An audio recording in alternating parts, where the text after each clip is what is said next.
Hi മക്കളെ, എല്ലാവർക്കും സുഖം തന്നെയല്ലേ? ഓണപ്പരീക്ഷ എത്തിയിരിക്കുന്നു. നിങ്ങളെല്ലാവരും ഗംഭീരമായി തന്നെ പ്രിപ്പയർ ചെയ്യുന്നു എന്നാണ് എൻ്റെ വിശ്വാസം. ഇനി പ്രിപ്പയർ ചെയ്യാൻ തുടങ്ങിയിട്ടില്ലെങ്കിലും സമയം വൈകിയിരിക്കുന്നു, ഒട്ടും ലേറ്റ് ആകാതെ ഉടൻ തന്നെ എല്ലാവരും പ്രിപ്പയർ ചെയ്യാൻ വേണ്ടി തുടങ്ങുക. ഓണപ്പരീക്ഷയിലെ ഏറ്റവും ഇമ്പോർട്ടൻ്റ് ആയ ഒരു ചാപ്റ്ററാണ് കറണ്ട് ഇലക്ട്രിസിറ്റി എന്ന് പറയുന്നത്. കറണ്ട് ഇലക്ട്രിസിറ്റി എന്ന് പറയുന്ന ചാപ്റ്ററിൽ നിങ്ങൾ മറ്റൊന്നും പഠിച്ചിട്ടില്ലെങ്കിലും ഓണപ്പരീക്ഷയ്ക്ക് പ്രിപ്പയർ ചെയ്യുന്ന ഒരു കുട്ടി പഠിക്കേണ്ട ഏറ്റവും പ്രധാനപ്പെട്ട ചോദ്യങ്ങളാണ് ഈ വീഡിയോയ്ക്ക് നമ്മൾ ഡിസ്കസ് ചെയ്യാൻ പോകുന്നത്. സോ ഈ ചോദ്യങ്ങളെല്ലാം പഠിച്ചതിന് ശേഷം മാത്രം കറണ്ട് ഇലക്ട്രിസിറ്റിയിലെ ബാക്കിയുള്ള ചോദ്യങ്ങൾ നിങ്ങൾ പഠിച്ചാൽ മതി. കാരണം ഏറ്റവും കൂടുതൽ പ്രീവിയസ് ഇയർ ക്വസ്റ്റ്യൻ പേപ്പേഴ്സിൽ റിപ്പീറ്റ് ചെയ്ത ഏറ്റവും കൂടുതൽ നിങ്ങളുടെ ഓണപ്പരീക്ഷയിൽ ചോദിക്കാൻ പോസിബിലിറ്റി ഉള്ള ക്വസ്റ്റ്യൻസ് ആണ് നമ്മളിവിടെ ഡിസ്കസ് ചെയ്യാൻ പോകുന്നത്, ഡീൽ ചെയ്യാൻ പോകുന്നത്. സോ നിങ്ങൾ ചെയ്യേണ്ടത് ആദ്യത്തെ കാര്യം, ഏറ്റവും പ്രധാനപ്പെട്ട കാര്യം, എല്ലാവരും ഒന്ന് ലൈക്ക് ചെയ്തിട്ട് വീഡിയോ കാണാൻ വേണ്ടി തുടങ്ങുക. സിമിലർ എല്ലാവരും ഈ വീഡിയോ സ്കിപ്പ് ചെയ്യാതെ കംപ്ലീറ്റ്ലി ഇരുന്ന് കാണുക. കാരണം നിങ്ങൾക്ക് ചില ചോദ്യങ്ങളൊക്കെ നിങ്ങൾക്ക് മേ ബി ഫെമിലിയർ ആയിരിക്കും, പക്ഷെ നിങ്ങൾക്ക് അറിയാത്ത, നിങ്ങൾ പ്രാക്ടീസ് ചെയ്യാത്ത കുറേ ചോദ്യങ്ങൾ ഇവിടെ കാത്തിരിപ്പുണ്ട്. എല്ലാം നമുക്ക് ഗംഭീരമാക്കാം, എല്ലാം പഠിച്ച് സെറ്റാക്കാം. സോ ഗൈസ്, ഒട്ടും ലേറ്റ് ആക്കാത്ത കാര്യങ്ങളിലോട്ട് കടക്കുന്നു. ഓക്കെ, നമുക്ക് നോക്കിയാലോ. ആദ്യത്തെ ചോദ്യം. ഈ ചോദ്യം കാണുമ്പോൾ നിങ്ങളുടെയൊക്കെ മനസ്സിൽ ഇതൊക്കെ വളരെ സിമ്പിൾ അല്ലേ, ഒരു +2 ബോർഡ് എക്സാമിന് അല്ലെങ്കിൽ ഒരു +2 ഓണപ്പരീക്ഷയ്ക്ക് ഇത്തരം ഒരു ചോദ്യം ചോദിക്കുമോ എന്നൊരു സംശയം നിങ്ങളുടെ മനസ്സിൽ വരും. എന്താണ് റെസിസ്റ്റൻസിന്റെ SI യൂണിറ്റ് എന്നതാണ് ചോദ്യം. മക്കളെ, ഒരു യാഥാർത്ഥ്യം പറയുകയാണെങ്കിൽ ഈ ചാപ്റ്ററിൽ നിന്ന് പ്രീവിയസ് ഇയർ ക്വസ്റ്റ്യൻ പേപ്പേഴ്സിൽ ഏറ്റവും കൂടുതൽ റിപ്പീറ്റ് ചെയ്ത് ചോദിച്ച ഒരു മാർക്കിന്റെ ചോദ്യം ഏതാന്ന് ചോദിച്ചാൽ അതിനൊരൊറ്റ ഉത്തരമേ ഉള്ളൂ, അത് ഇത് തന്നെയാണ്, SI യൂണിറ്റ് ഓഫ് റെസിസ്റ്റൻസ്. ഒട്ടേറെ പ്രീവിയസ് ഇയർ ക്വസ്റ്റ്യൻ പേപ്പേഴ്സിനകത്ത് ഈ പറയുന്ന ചോദ്യം അതുപോലെ തന്നെ ചോദിച്ചിട്ടുണ്ട്. ഇത് നിങ്ങൾക്ക് എല്ലാവർക്കും നിസ്സാരമായി പറയാൻ പറ്റുന്ന ചോദ്യമാണ്. SI യൂണിറ്റ് ഓഫ് റെസിസ്റ്റൻസ് എന്താണ് മക്കളെ? ഒരു സംശയവും വേണ്ട, അത് ഓമാണ്. യെസ്, ഒരു സംശയവും നിങ്ങൾക്ക് വേണ്ട, അതെന്താടാ? അത് ഓമാണ് SI യൂണിറ്റ് ഓഫ് റെസിസ്റ്റൻസ് എന്ന് പറയുന്നത്. നമുക്ക് അറിയുന്ന കാര്യമാണ്, ശരിയല്ലേ? ഇത് 1 മാർക്കിന് പരീക്ഷകളിൽ ചോദിക്കുന്ന ചോദ്യമാണ്, ഉറപ്പിക്കുക. Very very very important question, right? അടുത്ത ക്വസ്റ്റ്യനിലോട്ട് വന്നാലോ. Second question, what do you mean by drift velocity? എന്താണ് ഡ്രിഫ്റ്റ് വെലോസിറ്റി എന്ന് പറഞ്ഞാൽ? അതുപോലെ തന്നെ ഡ്രിഫ്റ്റ് വെലോസിറ്റിയും ഇലക്ട്രിക് കറണ്ടും തമ്മിലുള്ള റിലേഷൻ എന്താണ്? എപ്പോഴും പരീക്ഷകളിൽ ചോദിക്കുന്ന അടുത്ത കാറ്റഗറി ഓഫ് ക്വസ്റ്റ്യൻസ് ആണ്. ഈ 2 ചോദ്യവും കൂടി പരീക്ഷയ്ക്ക് ടോട്ടലി വരുന്നത് 2 അല്ലെങ്കിൽ 3 മാർക്കിലാണ് കേട്ടോ. മോസ്റ്റ് പ്രോബബ്ലി 2 മാർക്കാണ്, ചില ചോദ്യ പേപ്പറുകളിൽ മാത്രം 3 മാർക്കിന് കണ്ടുവരാറുണ്ട്. സോ എന്താണ് ഡ്രിഫ്റ്റ് വെലോസിറ്റി എന്ന് ഡിഫൈൻ ചെയ്യുക. സിമിലർ വേ ഡ്രിഫ്റ്റ് വെലോസിറ്റിയും ഇലക്ട്രിക് കറണ്ടും തമ്മിലുള്ള റിലേഷൻ എഴുതുക. അതിന്റെ ഡെറിവേഷൻ നമുക്ക് സിലബസ് പ്രകാരം പഠിക്കാനുണ്ട്, ആപ്പിലൊക്കെ പഠിപ്പിച്ചതുണ്ട്. നമുക്ക് റിവിഷൻ ലൈവുകൾ യൂട്യൂബിൽ വരുവാണെങ്കിൽ ഞാൻ പഠിപ്പിച്ചു തരാം. പക്ഷെ പരീക്ഷകളിൽ അത് പൊതുവെ ഡിറൈവ് ചെയ്യാൻ ചോദിച്ച് കാണാറില്ല. അത് കൂടുതലായിട്ടും കാണാറുള്ള ആ ഇക്വേഷൻ ഒന്ന് എഴുതാൻ വേണ്ടിയിട്ടാണ് 1 മാർക്കിനാണ് ചോദിക്കാറുള്ളത്. നമുക്ക് നോക്കിയാലോ എന്താണ് ഡ്രിഫ്റ്റ് വെലോസിറ്റി എന്ന്. ശ്രദ്ധിക്കണം മക്കളെ, ഡ്രിഫ്റ്റ് വെലോസിറ്റി എന്ന് പറഞ്ഞാൽ എന്താണ്? നിങ്ങളൊരു കണ്ടക്ടർ കൺസിഡർ ചെയ്യുക. ഇവിടെ PQ എന്ന് പറയുന്നത് ഒരു കണ്ടക്ടർ ആണ്. ഏതെങ്കിലും ഒരു മെറ്റാലിക് കണ്ടക്ടർ എടുത്തോ, ഒരു കോപ്പർ വയർ എടുത്തോ, എന്തോ ആയിക്കോട്ടെ, ഒരു മെറ്റാലിക് കണ്ടക്ടർ ആണെന്ന് വിചാരിക്കുക. ഓക്കെ അല്ലേ? ആ കണ്ടക്ടറിനകത്ത് നമുക്ക് എല്ലാവർക്കും അറിയാം കുറെ ഫ്രീ ഇലക്ട്രോൺസ് ഉണ്ടാവും.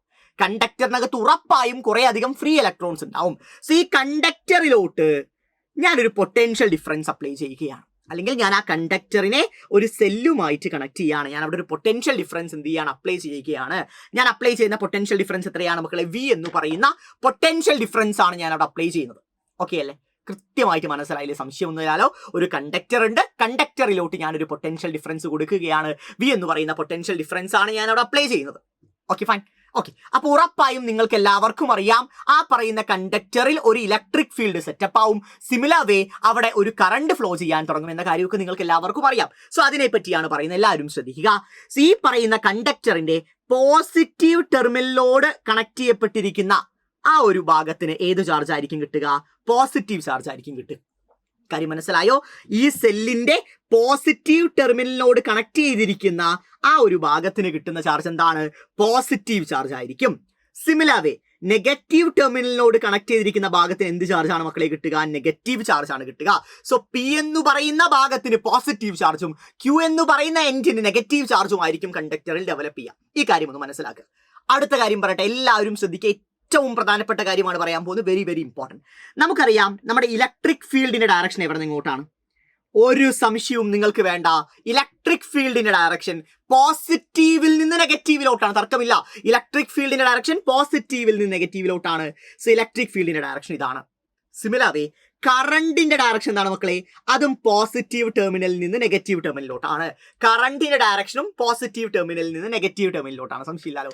ആർക്കും തന്നെ സംശയമില്ലാലോ? ഇല്ല എന്നാണ് എൻ്റെ വിശ്വാസം. ഇനി നിങ്ങൾ ശ്രദ്ധിക്കണം, ഈ കണ്ടക്ടറിനകത്ത് കുറേ ഫ്രീ ഇലക്ട്രോൺസ് ഉണ്ട്. ഈ ഫ്രീ ഇലക്ട്രോൺസിന്റെ ചാർജ് എന്താണ്? ഫ്രീ ഇലക്ട്രോൺസിന്റെ ചാർജ് എന്ന് പറഞ്ഞാൽ നെഗറ്റീവ് ചാർജ് ആണ്, തർക്കമില്ല. കണ്ടക്ടറിനകത്തുള്ള ഫ്രീ ഇലക്ട്രോൺസിന്റെ ചാർജ് എന്താണ്? നെഗറ്റീവ് ചാർജ് ആണ്. സോ ഈ നെഗറ്റീവ് ചാർജ് ഉള്ള ഫ്രീ ഇലക്ട്രോൺസ് എങ്ങോട്ടാണ് മൂവ് ചെയ്യുക? ഈ കണ്ടക്ടറിന്റെ പോസിറ്റീവ് ആയിട്ടുള്ള ഈ സൈഡിലോട്ടാണ് ഇലക്ട്രോൺസ് എല്ലാം ഡ്രിഫ്റ്റ് ചെയ്യപ്പെടുക. കാര്യം മനസ്സിലായി? എല്ലാവർക്കും മനസ്സിലായോ? സോ ഇലക്ട്രോൺസിന് എല്ലാം ചാർജ് നെഗറ്റീവ് ആണ്. അവന്മാർ എങ്ങോട്ടാണ് ഡ്രിഫ്റ്റ് ചെയ്യപ്പെടുക? ഈ പറയുന്ന പോസിറ്റീവ് സൈഡിലോട്ടാണ് ഡ്രിഫ്റ്റ് ചെയ്യപ്പെടുക, പോസിറ്റീവ് ടെർമിനലിലോട്ടാണ് ഡ്രിഫ്റ്റ് ചെയ്യപ്പെടുക. അഥവാ ഇലക്ട്രിക് ഫീൽഡിനും കറണ്ടിനും ഓപ്പോസിറ്റ് ഡയറക്ഷനിലാണ് ആര് ഡ്രിഫ്റ്റ് ചെയ്യപ്പെടുക? ഇലക്ട്രോൺസ് ഡ്രിഫ്റ്റ് ചെയ്യപ്പെടുക എന്ന കാര്യം മനസ്സിലാക്കുക. ഒരു തവണ കൂടി പറഞ്ഞുതരാം. നമ്മളൊരു മെറ്റാലിക് കണ്ടക്ടർ എടുത്തു, അതിലോട്ട് നമ്മളൊരു പൊട്ടൻഷ്യൽ ഡിഫറൻസ് അല്ലെങ്കിൽ ഒരു വോൾട്ടേജ് അപ്ലൈ ചെയ്തു. സോ അതിന് ചുറ്റും എന്തുണ്ടാവും? അല്ലെങ്കിൽ അതിനെ ക്രോസ് ആയിട്ട് ഉറപ്പായും ഒരു ഇലക്ട്രിക് ഫീൽഡ് സെറ്റപ്പ് ചെയ്യും. ഇലക്ട്രിക് ഫീൽഡിന്റെ ഡയറക്ഷൻ പോസിറ്റീവിൽ നിന്ന് നെഗറ്റീവിലോട്ടായിരിക്കും. ആ ഡയറക്ഷനിൽ തന്നെയായിരിക്കും ഇലക്ട്രിക് കറണ്ട് ഒഴുകുക. പക്ഷെ നമുക്ക് എല്ലാവർക്കും അറിയാം, ആ കണ്ടക്ടറിനകത്ത് കുറെ ഫ്രീ ഇലക്ട്രോൺസ് ഉണ്ട്. ഇലക്ട്രോൺസിന്റെ ചാർജ് നെഗറ്റീവ് ആണ്. സോ നെഗറ്റീവ് ചാർജ് ഉള്ള ഇലക്ട്രോൺസ് ഏത് സൈഡിലോട്ടാണ് മൂവ് ചെയ്യുക? പോസിറ്റീവ് സൈഡിലോട്ടാണ് മൂവ് ചെയ്യുക, തർക്കമില്ലാലോ. സോ ഈ പറയുന്ന ഇലക്ട്രിക് ഫീൽഡിനും കറണ്ടിനും ഓപ്പോസിറ്റ് ഡയറക്ഷനിൽ ആര് മൂവ് ചെയ്യും? നമ്മുടെ കണ്ടക്ടറിനകത്തുള്ള ഫ്രീ ഇലക്ട്രോൺസ് മൂവ് ചെയ്യും. അത്തരത്തിൽ മൂവ് ചെയ്യുന്ന ഇലക്ട്രോൺസിന് കിട്ടുന്ന ഒരു ആവറേജ് അഡീഷണൽ വെലോസിറ്റിയാണ് നമ്മൾ എന്ത് പറയുക? ഡ്രിഫ്റ്റ് വെലോസിറ്റി എന്ന് പറയുക. നമ്മളൊരു കണ്ടക്ടറിലോട്ട് എക്സ്റ്റേണൽ ഇലക്ട്രിക് ഫീൽഡ് അപ്ലൈ ചെയ്യുന്ന സമയത്ത് ആ ഇലക്ട്രിക് ഫീൽഡിന് ഓപ്പോസിറ്റ് ഡയറക്ഷനിൽ മൂവ് ചെയ്യുന്ന ഇലക്ട്രോൺസിനുള്ള ആവറേജ് അഡീഷണൽ വെലോസിറ്റിയെ വിളിക്കുന്ന പേരാണ് ഡ്രിഫ്റ്റ് വെലോസിറ്റി എന്ന് പറയുക. കേട്ടോ, കോൺസെപ്റ്റ് ഇതാണ്. ഇത് കൃത്യമായി തന്നെ മനസ്സിലാക്കുക. ഇനി ഡെഫിനിഷൻ വൈസ് പറയുകയാണെങ്കിൽ വളരെ സിമ്പിൾ ആയിട്ട് പറയാം. The average velocity with which an electron moves opposite to the direction of applied potential difference is called drift velocity എന്ന് പറയും. നമ്മൾ കൊടുക്കുന്ന ഇലക്ട്രിക് ഫീൽഡിന്റെ ഓപ്പോസിറ്റ് ഡയറക്ഷനിൽ മൂവ് ചെയ്യുന്ന ഇലക്ട്രോൺസിനുള്ള വെലോസിറ്റിനെയാണ് എന്ന് പറയുക? ഡ്രിഫ്റ്റ് വെലോസിറ്റി എന്ന് പറയുക. പക്ഷെ അതിന്റെ കോൺസെപ്റ്റ് കൃത്യമായിട്ട് മനസ്സിലാക്കിയിട്ട് വേണം ഡെഫിനിഷൻ പഠിക്കാൻ. ഇനി അതിനൊരു ഇക്വേഷൻ ഉണ്ട്. ഡെറിവേഷൻ പറയില്ല, simply equation. Drift velocity V D എന്നാണ് ഡിനോട്ട് ചെയ്യുക. V D equal to -EE/m/τ. ഇതാണ് നമ്മുടെ ഇക്വേഷൻ എന്ന് പറയുന്നത്. കേട്ടോ, ജസ്റ്റ് പഠിച്ചു വെച്ചോ. ഇ എന്ന് പറഞ്ഞാൽ ചാർജ് ഓഫ് ഇലക്ട്രോൺ ആണ്. ക്യാപിറ്റൽ ഇ എന്ന് പറഞ്ഞാൽ ഇലക്ട്രിക് ഫീൽഡ് ആണ്. എം എന്ന് പറഞ്ഞാൽ മാസ് ഓഫ് ഇലക്ട്രോൺ ആണ്. ടോ എന്ന് പറഞ്ഞു വെച്ചാൽ റിലാക്സേഷൻ ടൈം ആണ്. വി ഡി എന്ന് പറഞ്ഞാൽ ഡ്രിഫ്റ്റ് വെലോസിറ്റി ആണ്. ഇത് കൃത്യമായി പഠിച്ചു വെച്ചോ. This is very important, right? അടുത്തത് ഒരു ബി ക്വസ്റ്റ്യൻ കൂടിയാണ്. എന്താ ബി ക്വസ്റ്റ്യനകത്ത് ചോദിച്ചിരിക്കുന്നത്? ശ്രദ്ധിക്കണം. ഡ്രിഫ്റ്റ് വെലോസിറ്റിയും ഇലക്ട്രിക് കറണ്ടും തമ്മിലുള്ള റിലേഷൻ എഴുതാൻ പറഞ്ഞിരിക്കുകയാണ്. നമുക്കറിയാം I = NaEVD. ഇതാണ് റിലേഷൻ.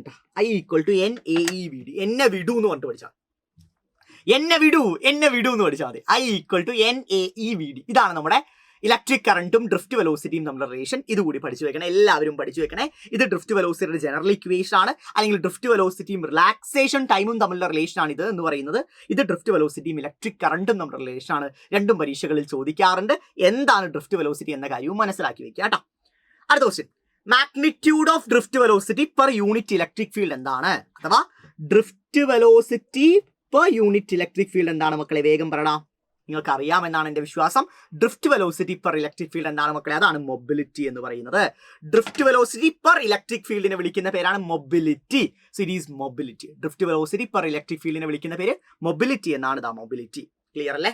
അടിപൊളിയായിട്ട് മനസ്സിലാക്കുക. വെരി വെരി വെരി ഇമ്പോർട്ടൻ്റ് ആണ് കേട്ടോ. അടുത്ത, write the relation between drift velocity and relaxation time. അടുത്ത ഒരു മാർക്കിന്റെ ചോദ്യമാണ്. ഡ്രിഫ്റ്റ് വെലോസിറ്റിയും റിലാക്സേഷൻ ടൈമും തമ്മിലുള്ള റിലേഷൻ നമ്മളിപ്പോൾ പഠിച്ചേ ഉള്ളൂ. V D equal to -EE/m/τ. ഇതാണ് നമ്മുടെ റിലേഷൻ. ഡ്രിഫ്റ്റ് വെലോസിറ്റിയും റിലാക്സേഷൻ ടൈമും തമ്മിലുള്ള റിലേഷൻ. വി ഡി ആണ് ഡ്രിഫ്റ്റ് വെലോസിറ്റി എന്ന് പറയുക, ടോ ആണ് നമ്മുടെ റിലാക്സേഷൻ ടൈം എന്ന് പറയുക. ഈ റിലേഷൻ കൂടി ഒന്ന് പഠിച്ചു വെക്കുക. ഇതും പ്രധാനപ്പെട്ടതാണ് കേട്ടോ. അടുത്തത്, the resistivity of alloy manganin is nearly independent on temperature or increases rapidly with temperature. അതായത് ഈ പറയുന്ന അലോയ്സ്, അതായത് മാഗ്നാനിനൊക്കെ നമ്മൾ മെയിൻലി യൂസ് ചെയ്യുന്നത് വയർ ബൗണ്ട് റെസിസ്റ്റേഴ്സ് നിർമ്മിക്കാൻ വേണ്ടിയിട്ടാണ്. നിങ്ങൾ ലാബിലൊക്കെ കണ്ടിട്ടുള്ള റെസിസ്റ്റേഴ്സ് യൂസ് ചെയ്യാൻ വേണ്ടിയിട്ടാണ് വയർ ബൗണ്ട് റെസിസ്റ്റേഴ്സ്. സോ അവയുടെ റെസിസ്റ്റിവിറ്റിയും ടെമ്പറേച്ചറും തമ്മിലുള്ള ബന്ധം എന്താണ് എന്നാണ് ചോദ്യം. നിങ്ങൾക്ക് എല്ലാവർക്കും അറിയണം, അവയുടെ റെസിസ്റ്റിവിറ്റി ഒരിക്കലും ടെമ്പറേച്ചറിനനുസരിച്ച് വലിയ രീതിയിൽ മാറ്റം സംഭവിക്കുന്നില്ല. Which is nearly independent on temperature ആണെന്ന് മനസ്സിലാക്കുക. ഈ പറയുന്ന അലോയ്സിന്റെ റെസിസ്റ്റിവിറ്റിയും ടെമ്പറേച്ചറും നിയർലി ഇൻഡിപെൻഡന്റ് ആണെന്ന് മനസ്സിലാക്കുക. അവയുടെ ഗ്രാഫ് കൂടി നിങ്ങൾ പഠിക്കണം. അലോയ്സിന്റെ ഗ്രാഫ് എങ്ങനെയാണ്? ഓൾമോസ്റ്റ് ഫ്ലാറ്റ് ആയിരിക്കുന്ന ഒരു ലൈൻ ആയിരിക്കും വരിക. Because they are nearly independent to temperature എന്ന കാര്യം മനസ്സിലാക്കുക. ഇതുപോലുള്ള നിങ്ങൾ പ്രാക്ടിക്കൽ ലാബിനകത്ത് കാണാറുള്ള വയർ ബൗണ്ട് റെസിസ്റ്റേഴ്സ് നിർമ്മിക്കാൻ വേണ്ടിയിട്ടാണ് മാഗ്നാനിയം തുടങ്ങിയ അലോയ്സ് എല്ലാം ഉപയോഗിക്കപ്പെടുന്നത്. കാരണം അവയുടെ റെസിസ്റ്റിവിറ്റി ടെമ്പറേച്ചർ മാറുമ്പോൾ മാറുന്നില്ല. ദേ are nearly independent on temperature എന്ന കാര്യം മനസ്സിലാക്കുക. That's very important. ഓക്കെ, മുന്നോട്ട് പോയാലോ? അടുത്തത് temperature coefficient of resistance is positive for. നമുക്കറിയാം ആൽഫയാണ് ടെമ്പറേച്ചർ കോഎഫിഷ്യന്റ് എന്നറിയാലോ. ഈ ആൽഫ ഏതൊക്കെ മെറ്റീരിയൽസിനാണ് പോസിറ്റീവ് ആയിരിക്കുക? ഏതൊക്കെ മെറ്റീരിയൽസിനാണ് മക്കളെ ആൽഫ പോസിറ്റീവ് ആയിരിക്കുക? എല്ലാവരും അറിയണം. മെറ്റൽസിന് ആൽഫ പോസിറ്റീവ് ആണ്, സംശയം വേണ്ട. അലോയ്സിന് സ്ലൈറ്റ്ലി പോസിറ്റീവ് ആണ്. അലോയ്സിന് വേണമെങ്കിൽ പോസിറ്റീവിന്റെ ഗണത്തിൽ പെടുത്താം. അലോയ്സിന് സ്ലൈറ്റ്ലി പോസിറ്റീവ് ആണ്. ഓക്കെ, ഇവർക്കൊക്കെ മെറ്റൽസിനാണ് പ്രധാനമായും പോസിറ്റീവ് ആയിരിക്കുന്നത് കേട്ടോ. നെഗറ്റീവ് ആയിരിക്കുന്ന ആർക്കറിയോ? സെമി കണ്ടക്ടേഴ്സിന് ആൽഫ എന്താണ്? നെഗറ്റീവ് ആണെന്ന് മനസ്സിലാക്കുക. അലോയ്സിന് സ്ലൈറ്റ്ലി പോസിറ്റീവ് ആണെന്നുള്ള കാര്യം കൂടി മനസ്സിലാക്കുക. വേണമെങ്കിൽ അലോയ്സ് കൂടി ഈ ചോദ്യത്തിന് ഉത്തരമായിട്ട് എഴുതാം. മെറ്റൽസ് ആൻഡ് അലോയ്സ് എന്ന് പറയാം. സെമി കണ്ടക്ടേഴ്സ് ഒരിക്കലും പറയാൻ പറ്റില്ല, കാരണം സെമി കണ്ടക്ടേഴ്സിന് ആൽഫയുടെ വാല്യൂ നെഗറ്റീവ് ആയിരിക്കും കേട്ടോ. കാരണം ടെമ്പറേച്ചർ കൂടുമ്പോൾ റെസിസ്റ്റിവിറ്റി കുറയുകയാണ് ചെയ്യുന്നത് സെമി കണ്ടക്ടേഴ്സിന്റെ കേസിൽ കേട്ടോ. ഓക്കെ അല്ലേ? അടുത്തത്, when temperature increases, resistance of the conductor dash. Temperature കൂടുന്ന സമയത്ത് കണ്ടക്ടറിന്റെ റെസിസ്റ്റൻസിന് എന്ത് മാറ്റമാണ് സംഭവിക്കുക? നിങ്ങൾക്കറിയണം, നിങ്ങൾ പഠിക്കണം. ടെമ്പറേച്ചർ കൂടുമ്പോൾ കണ്ടക്ടേഴ്സിന്റെ റെസിസ്റ്റൻസും എന്ത് ചെയ്യും? കൂടുമെടാ മക്കളെ. കണ്ടക്ടേഴ്സിന്റെ റെസിസ്റ്റൻസും എന്ത് ചെയ്യും? കൂടുമെന്ന കാര്യം മനസ്സിലാക്കുക. Draw the graph showing the variation of resistivity of temperature with a conductor.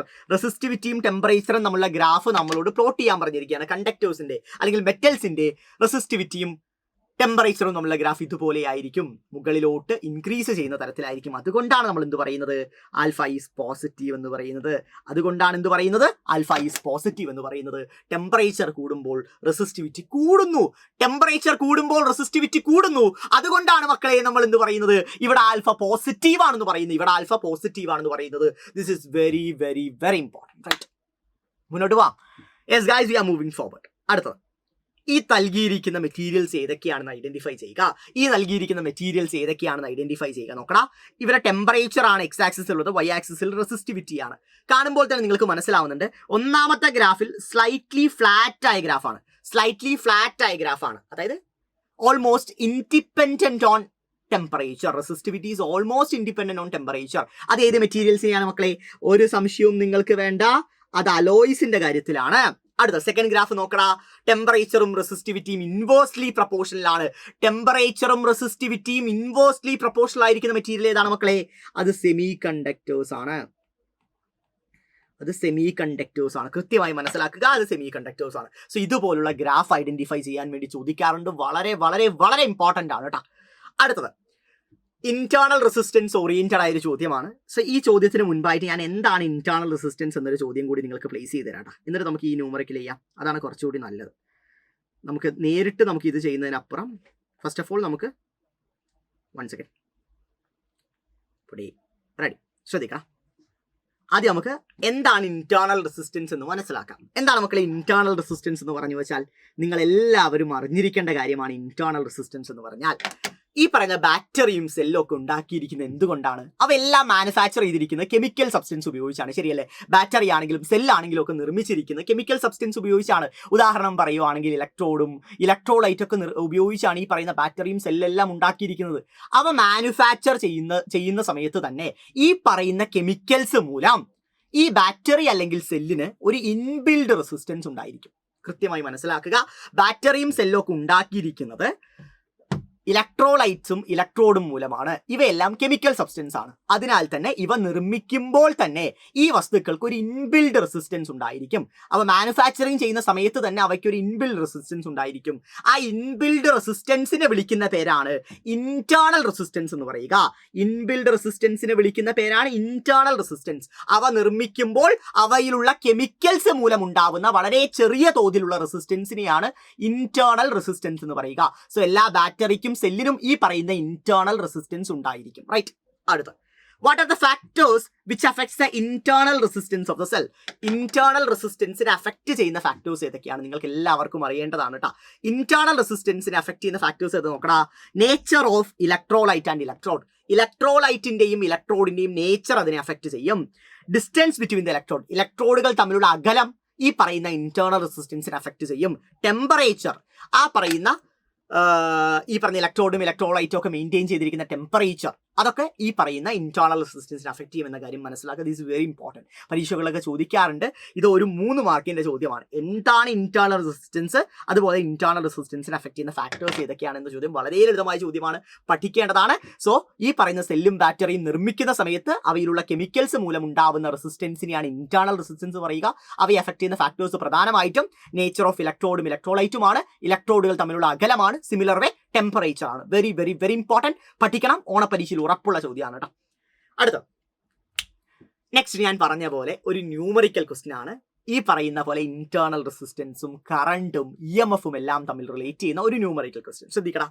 A battery off EMF 10 volt. ഒരു ബാറ്ററി ഉണ്ട്, അതിന്റെ EMF 10 വോൾട്ട് ആണ്. അതിന്റെ ഇന്റേണൽ റെസിസ്റ്റൻസ് എന്ന് പറഞ്ഞാൽ 3 ഓം ആണ്. അതൊരു എക്സ്റ്റേണൽ റെസിസ്റ്ററുമായിട്ട് കണക്ട് ചെയ്തിട്ടുണ്ട്. ആ ബാറ്ററി ഒരു എക്സ്റ്റേണൽ റെസിസ്റ്ററുമായിട്ട് കണക്ട് ചെയ്തിട്ടുണ്ട്. അതിലൂടെ ഒഴുകുന്ന കറണ്ട് 2 ആംപിയർ ആണെന്ന് പറയുന്നു. ഞാൻ ചിത്രം വരച്ചേട്ടെ, നമുക്ക് നോക്കണം.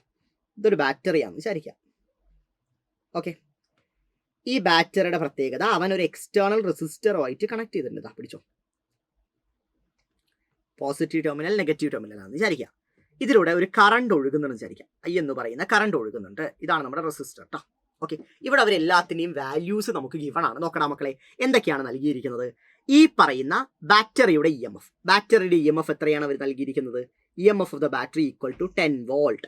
Internal resistance of the cell അല്ലെങ്കിൽ ബാറ്ററി, ഈ ബാറ്ററിയുടെ അല്ലെങ്കിൽ സെല്ലിന്റെ ഇന്റേണൽ റെസിസ്റ്റൻസ് എത്രയാണ് നൽകിയിരിക്കുന്നത്. അത് 3 ഓം ആണ് നൽകിയിരിക്കുന്നത്. അതും നമ്മുടെ കൈവശമുണ്ട്. അടുത്തത്, ഇവിടെ ഒഴുകുന്ന കറണ്ട് എത്രയാണ്. I എന്ന് പറഞ്ഞാൽ 2 ആംപിയർ ആണെന്ന് പറയുന്നു. കണ്ടുപിടിക്കേണ്ടത് എക്സ്റ്റേണൽ റെസിസ്റ്റൻസിന്റെ വാല്യൂ ആണ് കണ്ടുപിടിക്കുന്നത്. We have to find the value of external resistance. ചോദ്യം മനസ്സിലായില്ലേ? സംശയമില്ലാതെ ഇതാണ് ഒന്നാമത്തെ ചോദ്യം. എ ക്വസ്റ്റ്യൻ നമുക്ക് നോക്കിയാലോ. എ ക്വസ്റ്റ്യൻ വളരെ സിമ്പിൾ ആയിട്ട് നമുക്ക് സോൾവ് ചെയ്യാൻ പറ്റും. എന്റെ കൂടെ ഒന്ന് നിൽക്കണടാ. കറണ്ടിന്റെ ഇക്വേഷൻ എന്താണ്. Current I equal to total EMF divided by total resistance. പഠിക്കാതെ എല്ലാവരും പഠിച്ചോ. I equal to total EMF divide by total resistance. അങ്ങനെയാണെങ്കിൽ ഐയുടെ ഫോമിൽ എന്ത് വരും. ടോട്ടൽ EMF എന്താണ്. E ആണ്. ടോട്ടൽ റെസിസ്റ്റൻസ് R+R ആണ്. റെഡി അല്ലേ? എല്ലാവർക്കും മനസ്സിലായില്ലേ? സംശയമില്ലാലോ. അങ്ങനെയാണെങ്കിൽ നമുക്ക് എഴുതാൻ സാധിക്കും R+R equal to E divided by I. E എത്രയാണ് മക്കളെ? വേഗം പറഞ്ഞു. E എത്രയാണ്? E എന്ന് പറഞ്ഞാൽ 10 ആണ്. I എന്ന് പറഞ്ഞാൽ എത്രയാണ്? I എന്ന് പറഞ്ഞാൽ 2 ആണ്. So 10/2. So R+R equal to എത്ര വരും? 5 എന്ന് വരും. R+R equal to 5. നമുക്കറിയാം സ്മോൾ ആറിന്റെ വാല്യൂ എത്രയാണ്. സ്മോൾ ആറിന്റെ വാല്യൂ 3 ആണ്. So R+3 equal to 5. Therefore external resistance equal to 5 - 3. So R equal to എത്ര വരൂടാ? 2 ഓം എന്ന് കിട്ടും. സോ എക്സ്റ്റേണൽ റെസിസ്റ്റൻസിന്റെ വാല്യൂ എത്രയാണ് മക്കളെ കിട്ടുക? 2 ഓം ആണ് കിട്ടുക. ഇതാണ് നമ്മുടെ എ ക്വസ്റ്റ്യൻ എന്ന് പറയുന്നത്. സിമ്പിൾ ആയിട്ട് മനസ്സിലായില്ലേ? I equal to total EMF divide by total resistance ആണ്. So I equal to E divide by R+R എന്ന് എഴുതാം. R എന്ന് പറഞ്ഞാൽ എക്സ്റ്റേണൽ റെസിസ്റ്റൻസ് ആണ്. സ്മോൾ r എന്ന് പറഞ്ഞാൽ ഇന്റേണൽ റെസിസ്റ്റൻസ് ആണ്. ഇതിനെ റീഅറേഞ്ച് ചെയ്യുമ്പോൾ capital R+R equal to E/I എന്ന് വരും. 10ഉം 2 ഒക്കെ നമുക്ക് അറിയാം. ഡയറക്റ്റായി സബ്സ്റ്റിറ്റ്യൂട്ട് ചെയ്തു. ആറിന്റെ വാല്യൂ കണ്ടുപിടിച്ചു 2 ഓം. അടുത്തത് there is a B question. എന്താ B question? Find the terminal voltage of the battery. ബാറ്ററിയുടെ ടെർമിനൽ വോൾട്ടേജ് കണ്ടുപിടിക്കുക. അതും നിസ്സാരമായ ഫോർമുല നിങ്ങൾക്ക് അറിയാലോ. എന്താണ് ടെർമിനൽ വോൾട്ടേജിന്റെ formula? That is V equal to IR ആണ് നമ്മുടെ formula. So V equal to current എത്രയാണ്? കറണ്ട് നമുക്കറിയാം അത് 2 ആംപിയർ ആണ്. സോ 2 × R ഇപ്പൊ കണ്ടുപിടിച്ചു 2 തന്നെയാണ്. സോ വോൾട്ടേജ് എത്രയായിരിക്കും? 4 volt. So terminal voltage equal to 4 volt ആണ് ടെർമിനൽ വോൾട്ടേജ്. പരീക്ഷകളിൽ ചോദിക്കുന്ന പ്രധാനപ്പെട്ട ചോദ്യമാണ്. വളരെയധികം റിപ്പീറ്റ് ചെയ്ത ചോദ്യമാണ്. സോ നിങ്ങൾ പഠിക്കേണ്ടതാണ്. സെറ്റ് അല്ലേ? അടിപൊളിയായിട്ട് മനസ്സിലായില്ലേ? So guys we are moving forward. അടുത്തതിലൂടെ നടക്കുന്നു. പ്രധാനപ്പെട്ട ചോദ്യമാണ്. ക്രിച്ച്ഹോഫിന്റെ റൂൾസ് ഓറിയന്റഡ് ആയ ചോദ്യമാണ്. ഇതുപോലെ ചോദ്യം ഉറപ്പായും നിങ്ങൾ എക്സ്പെക്ട് ചെയ്യണം. ക്രിച്ച്ഹോഫിന്റെ ഫസ്റ്റ് റൂൾ എന്തിന്റെ കൺസർവേഷനുമായി ബന്ധപ്പെട്ട് കിടക്കുന്നു? ഫസ്റ്റ് റൂൾ എന്ന് പറഞ്ഞാൽ നിങ്ങൾക്ക് എല്ലാവർക്കും അറിയണം. അതിനെയാണ് നമ്മൾ ജംഗ്ഷൻ റൂൾ എന്ന് പറയുക. ജംഗ്ഷൻ റൂൾ എന്ന് പറയും, അല്ലെങ്കിൽ കറണ്ട് റൂൾ എന്ന് പറയും. ജംഗ്ഷൻ റൂൾ എന്നും വിളിക്കാറുണ്ട്, കറണ്ട് റൂൾ എന്നും വിളിക്കാറുണ്ട്. ക്രിച്ച്ഹോഫിന്റെ ഫസ്റ്റ് റൂളിനെ വിളിക്കുന്ന പേര് ജംഗ്ഷൻ റൂൾ എന്നും പറയാറുണ്ട്, കറണ്ട് റൂൾ എന്നും പറയാറുണ്ട്. അത് എന്തിന്റെ കൺസർവേഷനുമായി ബന്ധപ്പെട്ടിരിക്കുന്നു എന്നതാണ് ചോദ്യം. നിങ്ങൾക്ക് എല്ലാവർക്കും അറിയണം. This is based on conservation of charge. അത് ചാർജിന്റെ കൺസർവേഷനുമായി ബന്ധപ്പെട്ട് കിടക്കുന്നു. അടുത്ത ക്രിച്ച്ഹോഫിന്റെ സെക്കൻഡ് റൂൾ എന്തിന്റെ കൺസർവേഷനുമായി ബന്ധപ്പെട്ട് കിടക്കുന്നു? ക്രിച്ച്ഹോഫിന്റെ സെക്കൻഡ് റൂളിനെയും ഇതുപോലെ 2 പേരിട്ട് വിളിക്കാറുണ്ട്. ആദ്യത്തെ പേരെന്ന് പറഞ്ഞാൽ ലൂപ്പ് റൂൾ ആണ്.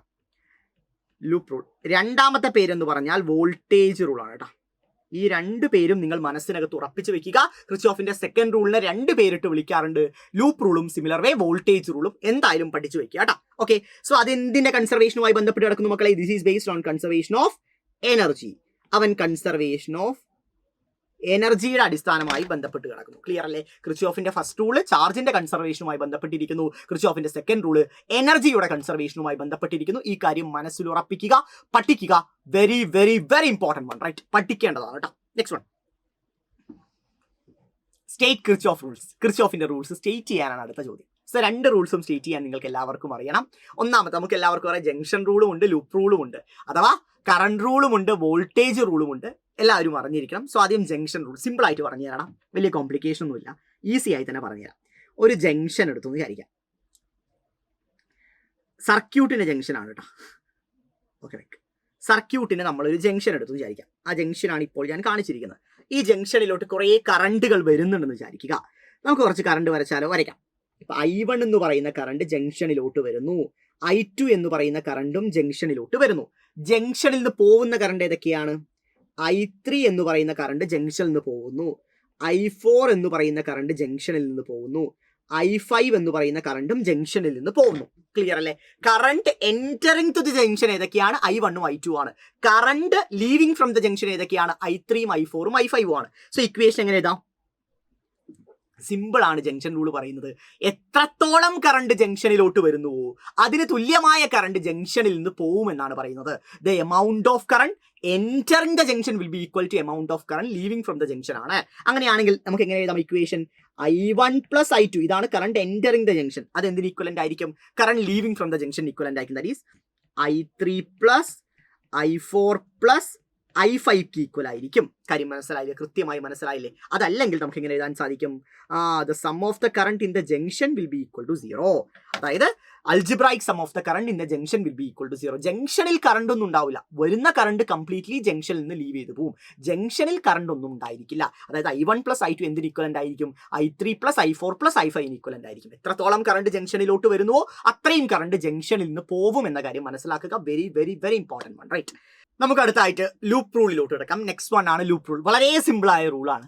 ഈസി ആയി തന്നെ പറഞ്ഞുതരാം. നമ്മളൊരു ക്ലോസ്ഡ് സർക്യൂട്ട് കൺസിഡർ ചെയ്യാം. ആ ക്ലോസ്ഡ് സർക്യൂട്ടിനകത്തുള്ള കറണ്ടിന്റെയും റെസിസ്റ്റൻസിന്റെയും പ്രോഡക്റ്റിന്റെ സം എന്ന് പറഞ്ഞാൽ ആ സർക്യൂട്ടിനകത്തുള്ള EMF ഇക്വലന്റ് ആയിരിക്കും. കറണ്ടും റെസിസ്റ്റൻസും കൂടി ഗുണിക്കുക, എന്നിട്ട് അവയെല്ലാം കൂടി ആഡ് ചെയ്യുന്നത് ആ ലൂപ്പിനകത്തുള്ള അല്ലെങ്കിൽ ആ സർക്യൂട്ടിനകത്തുള്ള EMF ഇക്വലന്റ് ആയിരിക്കും. The algebraic sum of product of current and resistance will be equal to the EMF of the circuit. ഇത് പഠിച്ചു വെക്കണം. വളരെ വളരെ വളരെ ഇമ്പോർട്ടന്റ് ആണ്. പരീക്ഷകളിലൊക്കെ ചോദിക്കാൻ സാധ്യതയുണ്ട് കേട്ടോ. എല്ലാവരും മനസ്സിലാക്കി തന്നെ പഠിക്കേണ്ട ചോദ്യമാണ്. അടുത്തത് നെക്സ്റ്റ് വൺ. ഈ ചാപ്റ്ററിൽ 100% ഉറപ്പുള്ള ചോദ്യമാണ്. ഇതില്ലാത്ത ചോദ്യ പേപ്പർ ഇല്ല. ഞാൻ വേണമെങ്കിൽ 100% അഷുറൻസ് തരുവാണ്. എൻ്റെ പേരെഴുതി ഞാൻ സൈൻ ചെയ്യുവാണ്. ഉറപ്പിച്ചോ, നിങ്ങളുടെ ഓണപ്പരീക്ഷയിൽ ഈ ചോദ്യമുണ്ട്. ഇതല്ലാതെ ഈ ചാപ്റ്ററിന് വലിയ മാർക്കിന് ചോദിക്കാൻ വേറെ ചോദ്യമില്ല.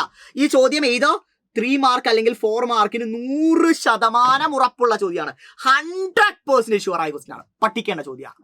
ഓക്കെ, ഞാൻ അതാണ് പേരെഴുതി സൈൻ ചെയ്ത്. അത്രയും പ്രധാനപ്പെട്ട ചോദ്യമാണ്. Very very very important question. Wheatstone ബ്രിഡ്ജിന്റെ ബാലൻസിങ് കണ്ടീഷൻ ഡിറൈവ് ചെയ്യുക. ചിത്രം വരച്ച് വീസ്റ്റം ബ്രിഡ്ജിന്റെ ബാലൻസിങ് കണ്ടീഷൻ എന്ത് ചെയ്യാനാണ് പറഞ്ഞിരിക്കുന്നത്? ഡിറൈവ് ചെയ്യാനാണ് പറഞ്ഞിരിക്കുന്നത്. സോ എല്ലാവരും പഠിക്കേണ്ട ഏറ്റവും ഇമ്പോർട്ടൻ്റ് ആയ ചോദ്യം. കടന്നാലോ? Okay, fine. Wheatstone bridge. ഈ ചിത്രം വളരെ ഇമ്പോർട്ടൻ്റ് ആണ്. ചിത്രം വരയ്ക്കാതെ നിങ്ങൾ ഒന്നും പഠിച്ചിട്ടോ ഒന്നും ചെയ്തിട്ടോ കാര്യമില്ല. ഈ ചിത്രം എൻ്റെ കൂടെ വരച്ച് നമുക്ക് ഒരുമിച്ച് ഇപ്പോൾ ഡിറൈവ് ചെയ്യാം. ശ്രദ്ധിക്കണം. ഇവിടെ 4 റെസിസ്റ്റേഴ്സ് ഉണ്ട്. നോക്കടാ, PQRS. ഇത് 4ഉം റെസിസ്റ്റേഴ്സ് ആണ്. PQRS എന്ന് പറയുന്ന റെസിസ്റ്റേഴ്സ് ആണ്. ഇവിടെ അതുപോലെ തന്നെ നിങ്ങൾക്ക് എന്ത് കാണാൻ പറ്റുന്നുണ്ട്? നിങ്ങൾക്കൊരു സെൽ അല്ലെങ്കിൽ ഒരു ബാറ്ററി കാണാൻ പറ്റുന്നുണ്ട്. സെല്ല്. ഓക്കെ, സെല്ലായിട്ട് എടുക്കും. ഒരു സെല്ല് കാണാൻ പറ്റുന്നുണ്ട്. സെല്ലിന്റെ പോസിറ്റീവ് ടെർമിനൽ അറിയാലോ. ഇതാണ് പോസിറ്റീവ് ടെർമിനൽ, ഇതാണ് നെഗറ്റീവ് ടെർമിനൽ. അതും നിങ്ങൾക്കറിയാം. സോ ഉറപ്പായും സെല്ലിലൂടെ അല്ലെങ്കിൽ ഈ സർക്യൂട്ടിലൂടെ ഒരു കറണ്ട് ഒഴുകുന്നുണ്ട്. അപ്പൊ I എന്ന് പറയുന്ന കറണ്ട് ആണ് ഒഴുകുന്നത്. സോ ഈ I എന്ന് പറയുന്ന കറണ്ട് A എന്ന് പറയുന്ന ജംഗ്ഷനിൽ എത്തുമ്പോൾ അവൻ 2ആയി സ്പ്ലിറ്റ് ആവും. I എന്ന് പറയുന്ന കറണ്ട് ആണ് സെല്ലിലൂടെ ഒഴുകുന്നത്. ആ കറണ്ട് A എന്ന് പറയുന്ന ജംഗ്ഷൻ എത്തുമ്പോൾ അവൻ 2ആയി സ്പ്ലിറ്റ് ആവും. ഏതൊക്കെയാണ്? I1 എന്ന് പറയുന്ന കറണ്ടും അതുപോലെ തന്നെ I2 എന്ന് പറയുന്ന കറണ്ടും. ശ്രദ്ധിക്കടാ, I എന്ന് പറയുന്ന ഈ കറണ്ട് A എന്ന് പറയുന്ന ജംഗ്ഷനിൽ എത്തുമ്പോൾ 2ആയിട്ട് സ്പ്ലിറ്റ് ആവും. I1ഉം I2. കൃത്യമായി മനസ്സിലാക്കണേ. I ആണ് I1ഉം I2ഉം ആയിട്ട് സ്പ്ലിറ്റ് ആയിരിക്കുന്നത് കേട്ടോ. ഓക്കെ അല്ലേ? അടുത്ത കാര്യം, ഈ I1 എന്ന് പറയുന്ന കറണ്ട് ഇങ്ങനെ ഒഴുകി ഒഴുകി ഒഴുകി ബിയിലെത്തുമ്പോൾ അവനും രണ്ടായിട്ട് സ്പ്ലിറ്റ് ആവും. ഏതൊക്കെയാണ് നോക്കിയാലോ? അവൻ സ്പ്ലിറ്റ് ആവുന്നത് IG-യും I3-യുമായിട്ടാണ് സ്പ്ലിറ്റ് ആവുന്നത്. കാര്യം മനസ്സിലായോ? I എന്ന് പറയുന്ന കറണ്ട് A എന്ന് പറയുന്ന ജംഗ്ഷനിൽ എത്തുമ്പോൾ I1 ആയിട്ടും I2 ആയിട്ടും സ്പ്ലിറ്റ് ആവും. I1 എന്ന് പറയുന്ന കറണ്ട് B എത്തുമ്പോൾ എഗെയിൻ അവൻ രണ്ടായി സ്പ്ലിറ്റ് ആവും, IG-യും I3. IG എന്ന് പറഞ്ഞാൽ ഗാൽവനോമീറ്ററിലൂടെ ഒഴുകുന്ന കറണ്ടാണ്. IG എന്ന് പറഞ്ഞാൽ ഗാൽവനോമീറ്ററിലൂടെ ഒഴുകുന്ന കറണ്ടാണ്. I3 ആണ് Q എന്ന് പറയുന്ന റെസിസ്റ്ററിലൂടെ ഒഴുകുന്ന കറണ്ട്. റൈറ്റ്, ഇനി ഇവിടെ ശ്രദ്ധിക്കുക. ഈ I2 എന്ന് പറയുന്ന കറണ്ട് ഇങ്ങനെ ഒഴുകി ഒഴുകി ഇവിടെ എത്തി. അപ്പോൾ IG-യും ഒഴുകി ഒഴുകി ഇവിടെ എത്തി. ഇവ രണ്ടും കൂടി കമ്പൈൻ ചെയ്തിട്ട് I4 ആയിട്ടാണ് S-ലൂടെ ഒഴുകുന്നത്. എങ്ങനെയാണ് I4 ഉണ്ടാവുന്നത് ശ്രദ്ധിച്ച് മനസ്സിലാക്കുക. I2 എന്ന് പറയുന്ന കറണ്ട് ഒഴുകിയിട്ട് ഇവിടെ എത്തി, IG എന്ന് പറയുന്ന കറണ്ട് ഒഴുകി ഇവിടെ എത്തി. അവ രണ്ടും കൂടി കമ്പൈൻ ചെയ്തിട്ടാണ്, IG-യും I2-യും കൂടി കമ്പൈൻ ചെയ്തിട്ടാണ് I4 ആയിട്ട് S-ലൂടെ ഒഴുകുന്നത്. ഇതുകൂടി നിങ്ങൾ മനസ്സിലാക്കണം, വളരെ പ്രധാനപ്പെട്ടതാണ്. This is very important. Right, so സർക്യൂട്ടിനെ പറ്റി ഒരു ധാരണ കിട്ടിയില്ലേ? ഒരു തവണ കൂടി പറഞ്ഞു തരാം. ഇവിടെ 4 റെസിസ്റ്റേഴ്സ് ഉണ്ട്, PQRS. ഒരു സെല്ലുണ്ട്, ആ സെല്ലിന്റെ EMF E ആണ്. ആ സെല്ലിലൂടെ I എന്ന് പറയുന്ന കറണ്ട് ഒഴുകുന്നു. I എന്ന് പറയുന്ന കറണ്ട് A എന്ന് പറയുന്ന ജംഗ്ഷൻ എത്തുമ്പോൾ അവൻ I1 ആയിട്ടും I2 ആയിട്ടും സ്പ്ലിറ്റ് ആവുന്നു. I1 എന്ന് പറയുന്ന കറണ്ട് B എന്ന് പറയുന്ന ജംഗ്ഷൻ എത്തുമ്പോൾ അവൻ IG ആയിട്ടും I3 ആയിട്ടും എന്താവുന്നു? സ്പ്ലിറ്റ് ആവുന്നു. സിമിലർലി I2 എന്ന് പറയുന്ന കറണ്ട് D എന്ന് പറയുന്ന ജംഗ്ഷൻ എത്തുമ്പോൾ IG-യുടെ കൂടെ ചേർന്ന് I4 ആയിട്ട് അവൻ ഏതിലൂടെ ഒഴുകുന്നു? S-ലൂടെ ഒഴുകുന്നു. ക്ലിയർ അല്ലേ? എല്ലാവർക്കും മനസ്സിലായില്ലേ? ഈ സർക്യൂട്ട് നിങ്ങൾ വരയ്ക്കേണ്ടതാണ്. ഈ സർക്യൂട്ട് നിങ്ങൾ ഓരോരുത്തരും വരയ്ക്കേണ്ടത്. This is very very very important. Right, തിയറിയൊക്കെ ഞാൻ ഈ പറഞ്ഞ കാര്യം തന്നെ തിയററ്റിക്കലി നിങ്ങൾ എഴുതിയാൽ മതി, വേറെ ഒന്നും വേണ്ട. റൈറ്റ്, ഈ ഗാൽവനോമീറ്ററിന്റെ റെസിസ്റ്റൻസ് ക്യാപിറ്റൽ G ആയി തന്നെ എടുക്കാം കേട്ടോ. ഗാൽവനോമീറ്ററിന്റെ റെസിസ്റ്റൻസ് ക്യാപിറ്റൽ G ആയി തന്നെ നിങ്ങൾക്ക് എടുക്കാം. ഇനി വാടാ നമ്മൾ സർക്യൂട്ടിന്റെ ബാലൻസിങ് കണ്ടീഷനിലോട്ടൊക്കെ കടക്കാൻ പോവാണ്. Applying Kirchhoff second rule on ABDA. അതായത് ലൂപ്പ് റൂൾ എടുത്തിട്ട് ABDA എന്ന് പറയുന്ന ലൂപ്പിനകത്ത് അപ്ലൈ ചെയ്യണം. ഏതാണ് ABDA? ഇതാണ് നമ്മുടെ ABDA, ഒന്നാമത്തെ loop. ABDA, this is our first loop. ഒന്നാമത്തെ ലൂപ്പ് കാണുന്നില്ലേ? ഇതാണ് നമ്മുടെ ABDA എന്ന് പറയുന്ന ഒന്നാമത്തെ ലൂപ്പ്. ലൂപ്പ് റൂൾ അപ്ലൈ ചെയ്യാം. നോക്കടാ, കറണ്ടിന്റെയും റെസിസ്റ്റൻസിന്റെയും പ്രോഡക്റ്റിന്റെ സം EMF-ന് ഇക്വലന്റ് ആയിരിക്കും എന്നാ പറഞ്ഞത്. നോക്കണേ, ഇപ്പൊ ഒന്നാമത്തെ റെസിസ്റ്റർ P-യിലൂടെ ഒഴുകുന്ന കറണ്ട് I1 അല്ലേ? സോ P × I1 എന്ന് എഴുതാം, അല്ലെങ്കിൽ I1P എന്ന് എഴുതാം. നോക്കടാ, I1P പ്ലസ് രണ്ടാമത്തെ കറണ്ട് ഏതാണ്? അതേ ക്ലോക്ക് വൈസ് മാനറിൽ ഒഴുകുന്ന കറണ്ട് ഏതാണ്? IG ഏതിലൂടെയാണ് ഒഴുകുന്നത്? ഗാൽവനോമീറ്ററിലൂടെയാണ് ഒഴുകുന്നത്. ഗാൽവനോമീറ്ററിന്റെ റെസിസ്റ്റൻസ് ക്യാപിറ്റൽ G ആണ്. സോ എങ്ങനെ എഴുതാം? Plus IGG. അടുത്തത് പ്ലസ് അടുത്ത കറണ്ട് ശ്രദ്ധിച്ചോ, I2 എന്ന് പറയുന്ന കറണ്ട് R-ലൂടെയാണ് ഒഴുകുന്നത്. പക്ഷെ നിങ്ങൾ ശ്രദ്ധിക്കുക, ഈ I1-ഉം IG-യും ക്ലോക്ക് വൈസ് ഡയറക്ഷനിലാണ് ഒഴുകുന്നത്. പക്ഷേ I2 ആന്റി ക്ലോക്ക് വൈസ് ഡയറക്ഷനിലാണ് ഒഴുകുന്നത്, നേരെ ഓപ്പോസിറ്റ് ഡയറക്ഷനിലാണ് ഒഴുകുന്നത്. ശരിയല്ലേ? I1-ഉം IG-യും ഒരേ ഡയറക്ഷനിൽ ഒഴുകുമ്പോൾ I2 ഓപ്പോസിറ്റ് ഡയറക്ഷനിലാണ് ഒഴുകുന്നത്. അങ്ങനെയാണെങ്കിൽ അവനെ ഉറപ്പായും നെഗറ്റീവായിട്ടല്ലേ ട്രീറ്റ് ചെയ്യേണ്ടത്? അവനെ നമുക്ക് നെഗറ്റീവായിട്ട് ട്രീറ്റ് ചെയ്യാം. മൈനസ് I2 ഇൻറ്റു അവൻ ഒഴുകുന്ന റെസിസ്റ്റർ ഏതാണ്? R ആണ്. So minus I2 into R. ആ പറയുന്ന ലൂപ്പിനകത്ത്, ഈ ലൂപ്പിനകത്ത് സെല്ലോ ബാറ്ററിയോ ഉണ്ടോ? ഈ ലൂപ്പിനകത്ത് സെല്ലോ ബാറ്ററിയോ ഉണ്ടോ? ഇല്ല. അതിനാൽ തന്നെ EMF എന്തായിരിക്കും? EMF 0 ആയിരിക്കും. Right, EMF = 0.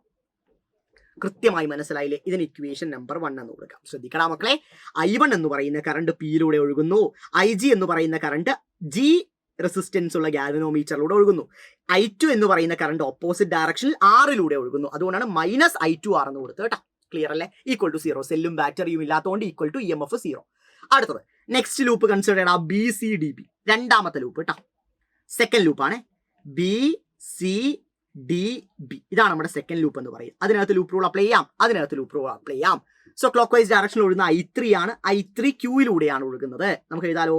ശ്രദ്ധിക്കടാ, I3 ഒഴുകുന്നത് Q-യിലൂടെയാണ്. അടുത്തത് IG-യും I4-ഉം ഓപ്പോസിറ്റ് ഡയറക്ഷനിലാണ് ഒഴുകുന്നത്. ശരിയല്ല? I3 ഇങ്ങനെ വരുമ്പോൾ IG-യും അതുപോലെ തന്നെ I4-ഉം ഓപ്പോസിറ്റ് ഡയറക്ഷനാണ്. അവ രണ്ടും മൈനസിൽ ഇടാം നമുക്ക്. Yes, so minus IG into G എന്ന് എഴുതാം. ഓപ്പോസിറ്റ് ഡയറക്ഷൻ ആയതുകൊണ്ടാണ് minus IG into G. Minus I4 into എന്ത് പറയാം? I4 into S. അവിടെയും സെല്ലോ ബാറ്ററി ഉണ്ടോ? ഈ ലൂപ്പിലും സെല്ലോ ബാറ്ററി ഉണ്ടോ? ഇല്ല. ആ ലൂപ്പിലും സെല്ലും ബാറ്ററി ഒന്നുമില്ല. സോ ഈക്വൽ ടു എന്ത് കൊടുക്കാം? 0. This is equation number 2. ഇതാണ് രണ്ടാമത്തെ ഇക്വേഷൻ. അടിപൊളിയായിട്ട് മനസ്സിലായില്ലേ? സോ രണ്ടാമത്തെ ഇക്വേഷൻ വളരെ സിമ്പിൾ ആണ്. ഒന്നുകൂടി ഞാൻ ആവർത്തിക്കാം. I1 എന്ന് പറയുന്ന കറണ്ട് Q-യിലൂടെ ഒഴുകുന്നു. IG-യും I4-ഉം ആ ലൂപ്പിൽ തന്നെ ഓപ്പോസിറ്റ് ഡയറക്ഷനിലൂടെ ഒഴുകുന്നു. IG ഒഴുകുന്നത് G എന്ന് പറയുന്ന റെസിസ്റ്റൻസ് ഉള്ള ഗാൽവനോമീറ്ററിലൂടെയാണ്. I4 ഒഴുകുന്നത് S എന്ന് പറയുന്ന റെസിസ്റ്ററിലൂടെയാണ്. സോ അവ രണ്ടും മൈനസ് IGG മൈനസ് I4S = 0. അടിപൊളിയായിട്ട് മനസ്സിലായി. രണ്ട് ഇക്വേഷൻ ക്രിസ്റ്റൽ ക്ലിയർ അല്ലേ? സോ ആ വീസ്റ്റൺ ബ്രിഡ്ജിന്റെ രണ്ട് ലൂപ്പുകളിലും ലൂപ്പ് റൂൾ നമ്മൾ അപ്ലൈ ചെയ്തു. അതിന്റെ അടിസ്ഥാനത്തിൽ രണ്ട് ഇക്വേഷൻ കിട്ടി. ഇനി ശ്രദ്ധിക്കടാ, ഈ വീസ്റ്റൺ ബ്രിഡ്ജിന്റെ ബാലൻസിങ് കണ്ടീഷനാണ് ഇന്ന് നമ്മൾ ആലോചിക്കാൻ പോകുന്നത്. വീസ്റ്റൺ ബ്രിഡ്ജ് ബാലൻസ് ആയിരിക്കുമ്പോൾ അതിന്റെ ഗാൽവനോമീറ്റർ ഒരു ഡിഫ്ലക്ഷനും കാണിക്കില്ല. Galvanometer shows 0 deflection. അതായത് ഗാൽവനോമീറ്ററിലൂടെ കറണ്ട് ഒഴുകില്ല എന്നാണ് പറയുക. വീസ്റ്റൺ ബ്രിഡ്ജ് ബാലൻസ്ഡ് ആയിരിക്കും. ശ്രദ്ധിക്കണം, വീസ്റ്റൺ ബ്രിഡ്ജ് ബാലൻസ്ഡ് ആയിരിക്കുമ്പോൾ ഗാൽവനോമീറ്ററിലൂടെ കറണ്ട് ഒഴുകില്ല. അഥവാ IG എന്തായിരിക്കും? IG 0 ആയിരിക്കും. ഗാൽവനോമീറ്റർ ഒരിക്കലും ഡിഫ്ലക്ട് ചെയ്യില്ല. വീസ്റ്റൺ ബ്രിഡ്ജ് ബാലൻസ്ഡ് ആണെങ്കിൽ ഗാൽവനോമീറ്ററിലൂടെ കറണ്ട് ഒഴുകില്ല. വീസ്റ്റൺ ബ്രിഡ്ജ് ബാലൻസ് കണ്ടീഷനിലായിരിക്കും. ഗാൽവനോമീറ്റർ ഒരിക്കലും ഡിഫ്ലക്ഷൻ കാണിക്കില്ല. അഥവാ IG 0 ആയിരിക്കും. വളരെ ലളിതമാണ്. ഈ ഇക്വേഷനകത്തുള്ള IGക്ക് 0 കൊടുക്കുക. ബാലൻസിങ് കണ്ടീഷൻ അല്ലേ? സോ IG 0 ആയി കഴിഞ്ഞാൽ ഈ ടേം 0 ആയി, ഈ ടേമും എന്തായി? 0 ആയി പോയി. സോ ഈ 2 ടേം വേണ്ട, ബാക്കിയുള്ള ടേംസ് മാത്രം എടുത്ത് എഴുതാം. IG 0 അല്ലേ? സോ ആ ടേം കംപ്ലീറ്റ്ലി പോയി. സോ അങ്ങനെയാണെങ്കിൽ ബാക്കിയുള്ള ഇക്വേഷൻ എന്താണ്? That is I1P minus I2R. I2R equal to 0. അടുത്തെന്താണ്? I3Q minus I4S. I3Q minus I4S equal to 0. ഇത് ഇക്വേഷൻ നമ്പർ 3 ആയിട്ട് എടുക്കാം. ഇത് ഇക്വേഷൻ നമ്പർ 4 ആയിട്ട് എടുക്കാം. ക്രിസ്റ്റൽ ക്ലിയർ അല്ലേ? ഇനി അടുത്ത സ്റ്റെപ്പ് ശ്രദ്ധിച്ചോ. ഈ മൈനസ് ആയിരിക്കുന്ന ടേംസ് എല്ലാം ഈക്വൽ ടുവിന്റെ റൈറ്റ് സൈഡ് കൊണ്ടുവരട്ടെ. അപ്പൊ അവയെല്ലാം പോസിറ്റീവ് ആയിട്ട് മാറില്ലേ? തീർച്ചയായും പോസിറ്റീവ് ആയിട്ട് മാറും. സോ I1P ഈക്വൽ ടു എന്താവും? I2R. Similar way I3Q equal to എന്താവും? I4S. കാര്യം കൃത്യമായി മനസ്സിലായില്ലേ? ഇതിന് ഇക്വേഷൻ നമ്പർ 5 ആയിട്ടും ഇക്വേഷൻ നമ്പർ 6 ആയിട്ടും കൊടുത്തു. അപ്പൊ 5ഉം 6ഉം കൂടി മനസ്സിലായില്ലേ? No doubt. ഇനി അടുത്ത കാര്യം, നമ്മൾ 5ഉം 6ഉം എടുത്ത് ഡിവൈഡ് ചെയ്യാൻ പോവാണ്. We are gonna divide equation 5 and 6. 5 divided by 6. ശ്രദ്ധിക്കടാ. സോ I1P ഡിവൈഡഡ് ബൈ എന്ത് കിട്ടും? I1P divided by I3Q. I3Q equal to ഇവിടെ എന്താ ഉള്ളത്? I2R divided by I4S. I4S ready അല്ലേ? ഇങ്ങനെ ഒരു ഇക്വേഷൻ കിട്ടും. ഇതിന് ഇക്വേഷൻ നമ്പർ നമുക്ക് എത്രയായി കൊടുക്കാം? 7 ആയിട്ട് കൊടുക്കാം. ഇനി ഇവിടെ ശ്രദ്ധിക്കുക, എല്ലാവരും ശ്രദ്ധിക്കേണ്ട ഏറ്റവും പ്രധാനപ്പെട്ട കാര്യമാണ് പറയാൻ പോകുന്നത്. മക്കളെ, ഈ ഗാൽവനോമീറ്ററിലൂടെ IG എന്ന് പറയുന്ന കറണ്ട് ഒഴുകുന്നില്ല എന്ന് വിചാരിക്കുക. IG എന്ന് പറയുന്ന കറണ്ട് ഒഴുകുന്നില്ല. അപ്പോൾ നമുക്ക് എന്ത് പറയാൻ സാധിക്കും? I1 എന്ന് പറയുന്ന കറണ്ട് കംപ്ലീറ്റ് ആയിട്ട് എന്തായിട്ട് ഒഴുകും? അത് I3 ആയിട്ട് ഒഴുകും. കാരണം ഇങ്ങോട്ട് കറണ്ട് ഇല്ല. സോ I1 എന്തിന് ഇക്വലന്റ് ആയിരിക്കും? I3ക്ക് ഇക്വലന്റ് ആയിരിക്കും. കാരണം IG എന്ന് പറയുന്ന കറണ്ട് ഇല്ലാലോ. സോ I1 ഈക്വൽ ടു എന്ന് പറയാൻ സാധിക്കും? I3 എന്ന് പറയാൻ സാധിക്കും. അതുപോലെ തന്നെ ഇങ്ങനെ ഒരു കറണ്ട് ഒഴുകാത്തതിനാൽ തന്നെ I2 എന്തിന് ഇക്വലന്റ് ആയിരിക്കും? I2 എന്ന് പറയുന്ന കറണ്ട് I4 ഇക്വലന്റ് ആയിരിക്കില്ല, ശരിയല്ലേ? I2 I4 ഇക്വലന്റ് ആയിരിക്കും. I1 എന്ന് പറയുന്ന കറണ്ട് I3ക്ക് ഇക്വലന്റ് ആയിരിക്കും. വളരെ ഇമ്പോർട്ടന്റ് ആണ്. IG 0 ആണെങ്കിൽ I1 എന്തിന് ഇക്വലന്റ് ആയിരിക്കും? I3ക്ക് ഇക്വലന്റ് ആയിരിക്കും. I2 എന്തിന് ഇക്വലന്റ് ആയിരിക്കും? I4 ഇക്വലന്റ് ആയിരിക്കും. This is very very very important, right? So Wheatstone ബ്രിഡ്ജിന്റെ ബാലൻസിംഗ് കണ്ടീഷൻ എന്താണ് മക്കളെ? വളരെ സിമ്പിൾ ആയിട്ട് പറയാൻ സാധിക്കും. എല്ലാവരും ശ്രദ്ധിച്ചോ. I1 is equal to I3, I2 equal to I4. So അങ്ങനെയാണെങ്കിൽ ഇവന്മാരെ ക്യാൻസൽ ചെയ്യാം. I2 I4ഉം ക്യാൻസൽ ചെയ്തു, I1ഉം I3ഉം തമ്മിൽ എന്ത് ചെയ്തു? ക്യാൻസൽ ചെയ്തു. അങ്ങനെയാണെങ്കിൽ നമുക്ക് ഫൈനൽ ഇക്വേഷൻ കിട്ടി. That is P/Q equal to എന്ത് കിട്ടും? R/S. This is our final equation. P/Q equal to നമുക്ക് എന്ത് കിട്ടി മക്കളെ? R/S എന്ന് കിട്ടി. ഇതാണ് നമ്മുടെ ഫൈനൽ ഇക്വേഷൻ എന്ന് പറയുക. P/Q ഈക്വൽ ടു R/S ആണ് final equation. This is equation number 8. This is equation number 8. ഇതാണ് വീസ്റ്റൺ ബ്രിഡ്ജിന്റെ ഫൈനൽ ഇക്വേഷൻ. നിങ്ങൾ ഓരോരുത്തരും പഠിക്കേണ്ട ഏറ്റവും പ്രധാനപ്പെട്ടതാണ്. Very very very important, right? Okay, ഇത് 3 അല്ലെങ്കിൽ 4 മാർക്കിന്റെ ചോദ്യമാണ്. ചിത്രം വരച്ച് നിങ്ങൾക്ക് പറ്റുന്ന പോലെ ഒരു തിയറി എഴുതിയിട്ട് പിന്നെ ബാലൻസിങ് കണ്ടീഷൻ കൃത്യമായിട്ട് എഴുതുക. അതുപോലെ തന്നെ ഈ പറയുന്ന ബാലൻസിങ് കണ്ടീഷനിലാണ് IG 0 ആവുക എന്ന് കൃത്യമായി മെൻഷൻ ചെയ്തിട്ട് ബാക്കിയുള്ള ഡെറിവേഷൻ ചെയ്തിട്ട് P/Q ഈക്വൽ ടു R/S എന്ന് കൃത്യമായി ഫൈനലൈസ് ചെയ്യാം. 3 അല്ലെങ്കിൽ 4 മാർക്ക് ഓണപ്പരീക്ഷയിൽ ഉറപ്പാണ്.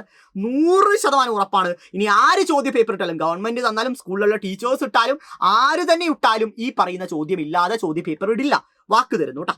ലാസ്റ്റ് ക്വസ്റ്റിലോട്ട് കിടക്കുന്നു. Name the practical device which uses Wheatstone principle. Wheatstone പ്രിൻസിപ്പിളിന്റെ അടിസ്ഥാനത്തിൽ വർക്ക് ചെയ്യുന്ന പ്രാക്ടിക്കൽ ഡിവൈസ് ഏതാണ്? നിങ്ങൾ പ്രാക്ടിക്കൽ ലാബിനൊക്കെ ഐ തിങ്ക് മീറ്റർ ബ്രിഡ്ജ് പഠിച്ചിട്ടുണ്ടാവും. മീറ്റർ ബ്രിഡ്ജ് ആണ് ഇതിന് ഉത്തരം കേട്ടോ. മീറ്റർ ബ്രിഡ്ജ് ആണ് നമ്മുടെ പ്രാക്ടിക്കൽ ഡിവൈസ്. വീസ്റ്റൺ ബ്രിഡ്ജിന്റെ അടിസ്ഥാനത്തിൽ വർക്ക് ചെയ്യുന്ന പ്രാക്ടിക്കൽ ഡിവൈസ് എന്ന് പറഞ്ഞാൽ അത് മീറ്റർ ബ്രിഡ്ജ് ആണ്. ജസ്റ്റ് ഒന്ന് പഠിച്ചു വെക്കുക.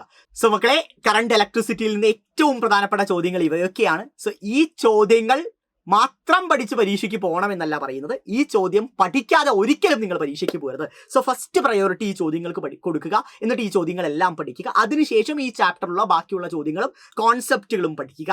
പിന്നെ നമ്മൾ ഓണപ്പരീക്ഷയ്ക്ക് എങ്ങനെ പഠിക്കണം, എങ്ങനെയാണ് റിവൈസ് ചെയ്യേണ്ടത്, എങ്ങനെയാണ് സൈലത്തിന് ലൈവ് ക്ലാസ്സുകൾ ഉണ്ടാവുക എന്നൊക്കെ കാത്തിരിക്കുക. കിടിലൻ സ്റ്റഡി പ്ലാനുമായിട്ട് ഈ വരുന്ന 6-ാം തീയതി സൈലം എന്തായാലും വരുന്നതായിരിക്കും. നമുക്ക് തകർക്കാം, ഓണപ്പരീക്ഷ ഗംഭീരമാക്കാം. കൂടെ ഉണ്ടാവണം, നിങ്ങൾ എല്ലാവരും ഞങ്ങളുടെ കൂടെ ഉണ്ടാകണം, അടിപൊളിയാക്കാം കേട്ടോ. സോ ഗൈസ്, കാണാം. ഫീഡ്ബാക്കുകൾ താഴെ കമന്റ് ബോക്സിൽ അറിയിക്കുക.